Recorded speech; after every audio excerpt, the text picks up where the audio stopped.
She cheated on me on our anniversary. I destroyed her life. Our anniversary was supposed to be perfect. 10 years of marriage, a decade of love, laughter, and everything in between.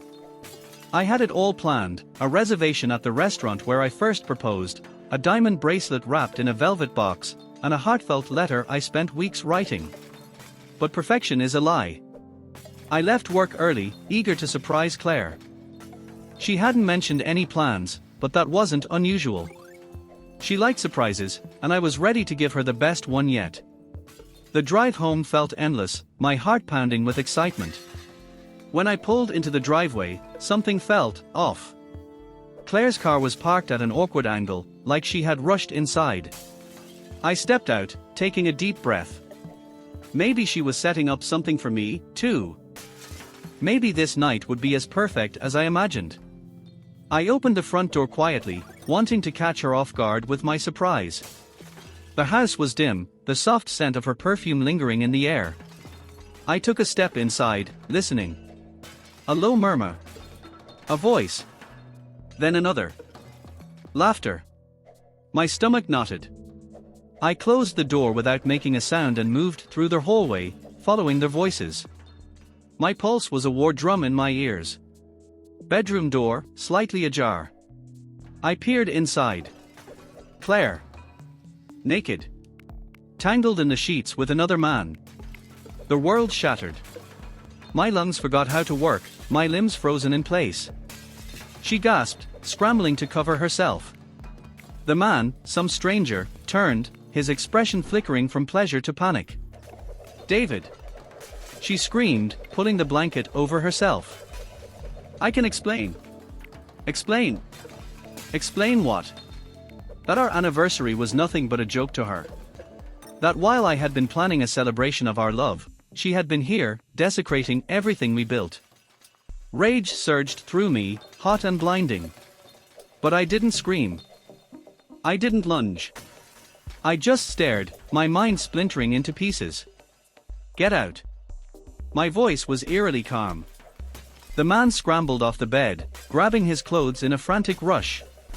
He didn't even try to argue. He just ran. Claire stood there, wide-eyed, trembling. David, please. I turned and walked out. Not out of the house. No. I walked out of the room, into the darkness of my thoughts, where something else, something cold, calculating, began to take shape. This wasn't over. Not by a long shot. The next morning, Claire hovered near the kitchen counter, her eyes red-rimmed from a night of crying. I had spent the night in the guest room, staring at the ceiling, planning. David, please talk to me, she whispered. I sat down at the table, sipping my coffee, silent. Let her squirm. It was a mistake, she continued. A stupid, meaningless. Stop talking. My voice was cold steel. Pack a bag and leave. She flinched. What? You heard me. You have an hour. Then I changed the locks. Her mouth opened, then closed. She looked at me, waiting for some sign that I was bluffing. I wasn't. The game had begun. Claire left. I watched from the window as she threw a duffel bag into her car and hesitated. She looked back at the house one last time, her face a storm of emotions. Then she was gone. Now, it was my turn to act.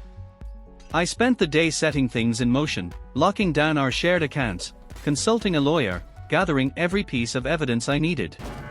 But revenge isn't just about striking back. It's about control.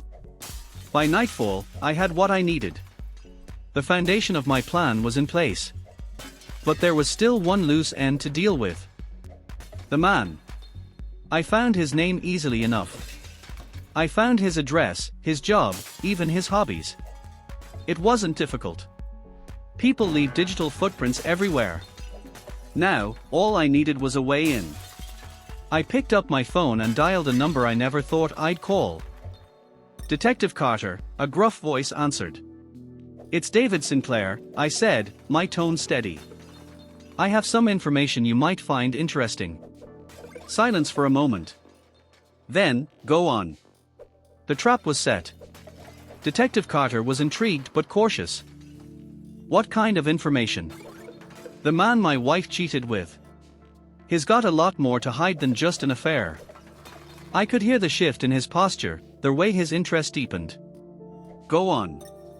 I laid it out carefully, methodically. The man, Greg Adams, had more than one skeleton in his closet. A little digging revealed unpaid debts, a pending fraud investigation, and whispers of something darker. And how exactly did you come across this? Carter asked, skepticism lacing his words. I have my ways. A pause. Then a chuckle. All right, Sinclair. I'll look into it. But if you're jerking me around, you'll see soon enough, I interrupted. Just keep your eyes open. Hanging up, I felt the first ripple of satisfaction.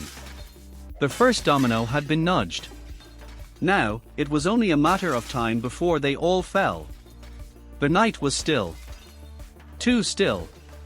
I sat in the living room, staring at my phone, waiting for something, anything. Carter would do his part, but I needed more. A noise outside. A rustle near the window.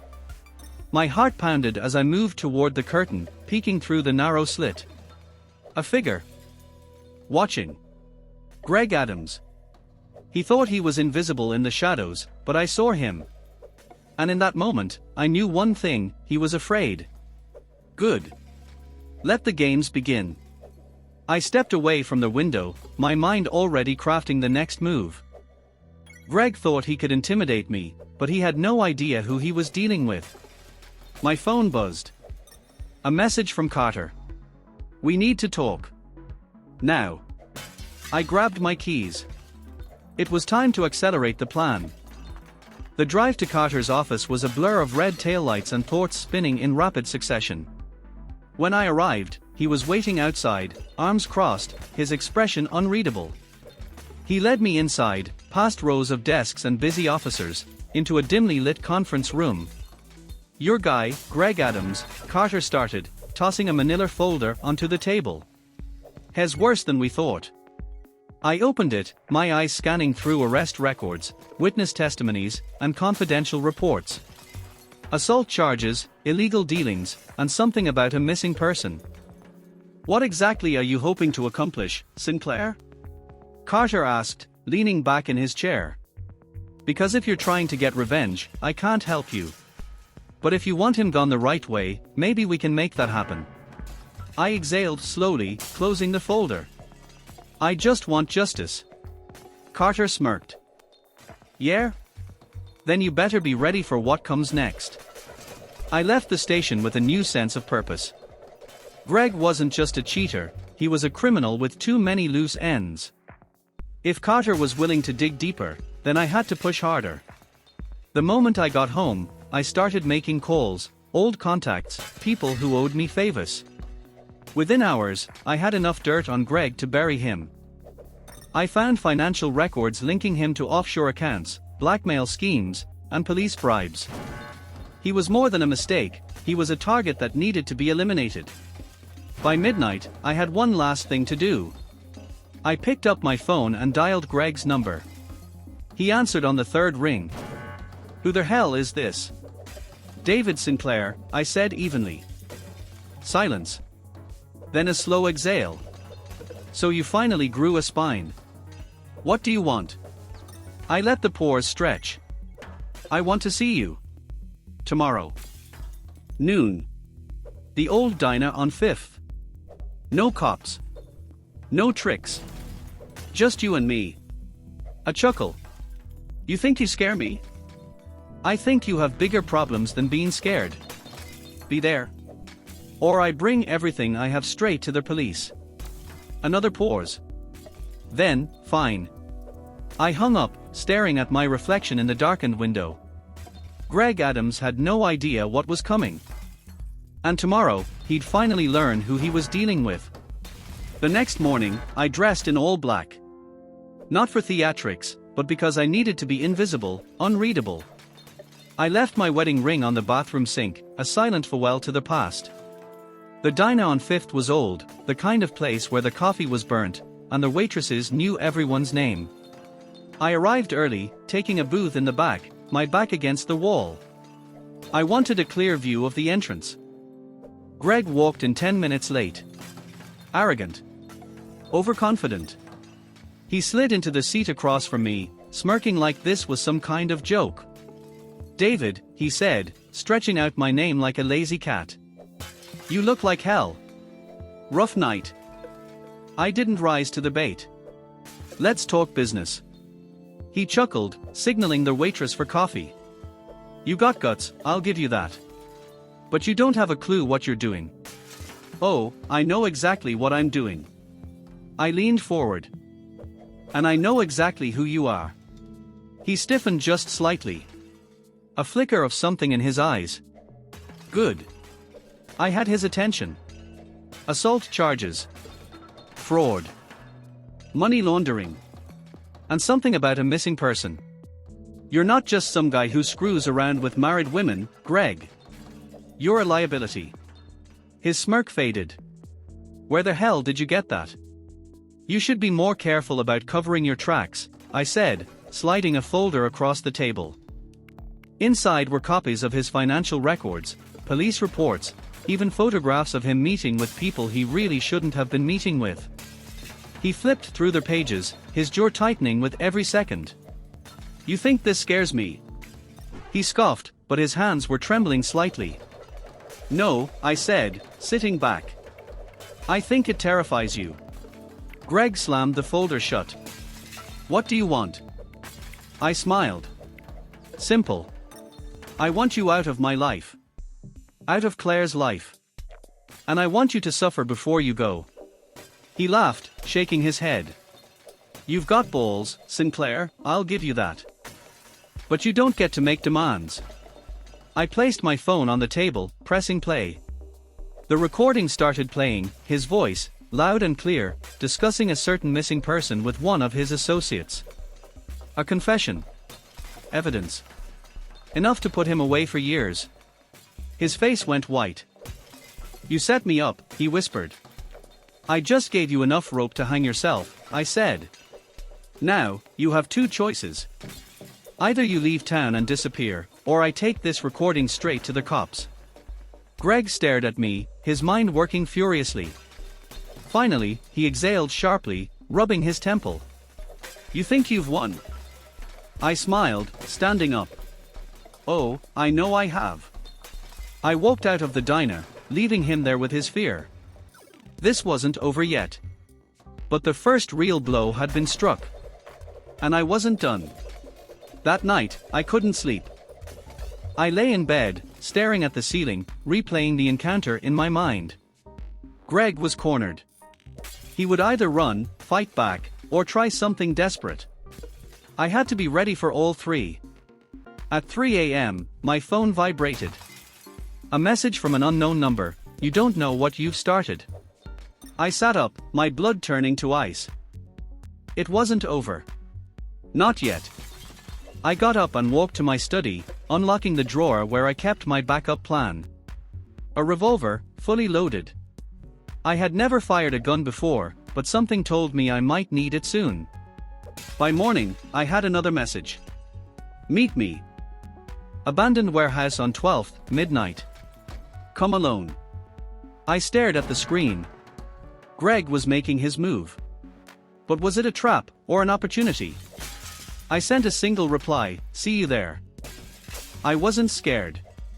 I was ready. The air was thick with tension as I approached the abandoned warehouse. The broken windows and rusted metal siding made it look like the perfect place for things to go horribly wrong. My grip tightened around the revolver hidden beneath my jacket. I stepped inside. The place smelled of dust and mildew, the echoes of my footsteps bouncing off the empty walls. A single overhead light flickered in the center of the vast, open space. And beneath it, Greg stood waiting. "You actually showed up," he said, arms crossed, voice laced with amusement. "I half expected you to run." "I don't run," I said. Greg smirked. "Yeah, I'm starting to see that. But here's the thing, David, you think you've won, but you have no idea what game you're even playing. He took a step forward, and I instinctively drew my gun, leveling it at his chest. He stopped, raising his hands in mock surrender. "Easy there, cowboy. You don't want to do that. Try me." His grin widened. "You know, you backed me into a corner. And a man like me, when I'm cornered, I don't just roll over. I bite." The warehouse door creaked open behind me. More footsteps. I glanced over my shoulder, two men, both built like tanks, stepping inside and closing the door behind them. "A trap." Greg chuckled. "Now, let's see who really walks out of here alive." I kept the gun steady, my finger tightening slightly on the trigger. The two men flanking Greg took slow, deliberate steps forward, their expressions unreadable. "You really want to do this?" I asked, my voice calm. Greg smirked. "Oh, I do. But the real question is, do you? You think that gun makes you powerful? That you're in control?" I exhaled slowly. "I think it's the only reason I'm still standing." One of his men reached for something beneath his jacket. I didn't hesitate, I fired a single warning shot into the concrete floor. The sound echoed through the warehouse like a thunderclap. The man froze. "Next one goes in your head," I said. Greg held up a hand. "Easy, Sinclair. Let's talk." I shook my head. "No more talking. This ends now." Greg took a slow step forward, keeping his hands visible. "Think about what you're doing. You shoot me, you don't walk out of here alive." "I don't plan on shooting you, Greg." I tilted my head. "I plan on watching you fall apart." I reached into my pocket and pulled out my phone. With a single tap, I sent the recording, the one of Greg's confession, to Detective Carter. A confirmation message flashed on the screen, delivered. Greg's smirk vanished. "What the hell did you just do?" "Game over, Greg. Your life just collapsed." Panic flickered in his eyes. His two men exchanged nervous glances. They weren't paid to die for him. They were paid to protect an asset. An asset that was now worthless. A siren wailed in the distance. Greg heard it too. His face twisted in rage. "You son of a..." He lunged. I fired. Not at him, but at the overhead light. The warehouse plunged into darkness. Chaos erupted. Footsteps, shouts, the metallic clang of a door being shoved open. I moved fast, slipping through the shadows, weaving between crates and rusted machinery. Red and blue lights flashed through the broken windows. Tires screeched outside. By the time the police stormed in, I was already gone. Greg wasn't. The morning news told me everything I needed to know. Greg Adams was arrested at the scene. His two goons tried to run, but the cops had them surrounded. The confession, combined with the evidence I had collected, was enough to ensure Greg wouldn't see the outside of a prison cell for a very long time. Claire called me later that day. I let it go to voicemail. Her message was a mix of relief and something else, regret. Maybe even fear. I didn't care enough to find out. Instead, I packed a bag. I had done what I came to do. Now, it was time to leave the wreckage behind. As I stepped out into the morning air, I felt something I hadn't in a long time. Freedom. The sun was rising as I drove out of town, the city skyline shrinking in my rearview mirror. The weight on my chest was gone, replaced with something lighter, freer. For the first time in years, I had no plan, no revenge to plot, no ghosts of betrayal whispering in my ear. Just an open road and a future that was finally mine to shape. I stopped at a roadside diner a few miles outside the city. A fresh start needed a proper send-off, coffee and a stack of pancakes. As I sipped my coffee, I thought about Claire, about everything she had taken from me. But mostly, I thought about how little I cared anymore. My phone buzzed. Another voicemail from her. I deleted it without listening. A woman sat down at the counter, 2 seats away. She caught my eye and smiled. "Long drive?" she asked. I hesitated before answering. Yeah. You could say that. Heading somewhere specific? I smirked. Not really. Just, forward. She nodded as the waitress poured her coffee. That's the best way to go. As I finished my breakfast and left a tip on the table, I realized she was right. The past was behind me. And I had nothing but open road ahead. The highway stretched endlessly before me, the hum of the tires against the asphalt a soothing rhythm. The further I got from the city, the lighter I felt. But the past has a way of following you. At a gas station just outside a small town, I felt it, a presence, a shadow just out of sight. As I stepped inside to pay, my phone buzzed again. Another unknown number. I hesitated, then answered. Leaving so soon? The voice was familiar, cold. Greg. I gripped the phone tighter. You should be in prison. He chuckled. You underestimate the kind of people I know. You think it's that easy to get rid of me? I felt a chill run down my spine. What do you want? To talk. Face to face. One last time. I clenched my jaw. Not happening. It's not a request, David. You should know better than that. You'll find out soon enough. The line went dead. I turned, scanning the parking lot. Nothing unusual. But I knew better. Greg wasn't finished. And neither was I. I didn't sleep that night. I parked my car at a roadside motel, double-checked the locks, and sat in the dark, my fingers wrapped around the cold grip of my revolver. Greg's call had rattled me, but it hadn't broken me. If he wanted a final confrontation, he'd get one, on my terms. At dawn, I checked out and hit the road, keeping an eye on my rearview mirror. The town ahead was small, the kind of place where people noticed strangers. Perfect. If Greg wanted to find me, he wouldn't have a choice but to show himself. I pulled into a diner and took a booth by the window. The smell of bacon and fresh coffee filled the air, but my appetite was gone. I stirred my coffee, waiting. An hour passed. Then another. And then I saw him. Greg stepped out of a black sedan across the street. He wasn't alone. Another man, broad-shouldered and dangerous-looking, stood by the driver's side. I exhaled slowly. It was time. I left a few bills on the table and walked outside. Greg spotted me instantly, his smirk returning as he strolled across the road. His goon followed. David, Greg greeted, hands in his pockets. You didn't make this easy. Wasn't trying to. I kept my stance firm, my hand near my hip. What do you want? He sighed dramatically. Closure. You see, you really messed things up for me. My business, my contacts. Gone. And I don't like unfinished business. I glanced at his partner. That why you brought a friend?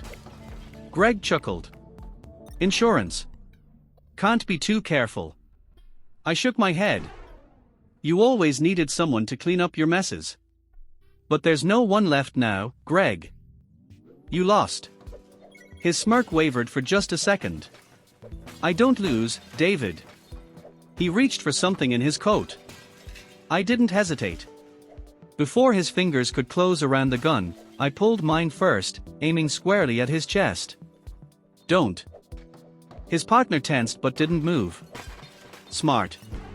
Greg's hands hovered in the air, his face twisted with frustration. You gonna shoot me, David? In broad daylight. I tightened my grip. If I have to. A tense silence stretched between us. Then Greg laughed, shaking his head. You don't have it in you. Maybe he was right. But I didn't need to. The sound of sirens cut through the quiet morning. Greg's smirk vanished. His eyes darted around, searching for an escape, but there was none. You set me up again, he snarled. No, I said, lowering my gun. I ended this. The cops pulled up fast, tires screeching. Officers jumped out, weapons raised. Greg's goon put his hands up immediately. Greg, though, just stared at me, betrayal burning in his gaze. "This isn't over," he spat as the officers grabbed him, forcing him to the ground. I watched them cuff him, read him his rights. And for the first time in a long time, I felt something close to peace. Greg was wrong. It was finally over. The sun rose over the quiet town, painting the sky in shades of gold and crimson. I sat on the hood of my car, sipping a cup of gas station coffee, watching as the last remnants of my old life faded into the distance. Greg was gone. Claire was nothing more than a voice in a voicemail I never listened to. My past, once so consuming, had been reduced to a lesson, a reminder of what betrayal could do. I had no destination, no mapped-out plan. Just the open road ahead and the knowledge that, for the first time in years, I was free. As I climbed into the driver's seat and pulled onto the highway, a thought crossed my mind. Maybe, just maybe, this wasn't the end. Maybe it was just the beginning.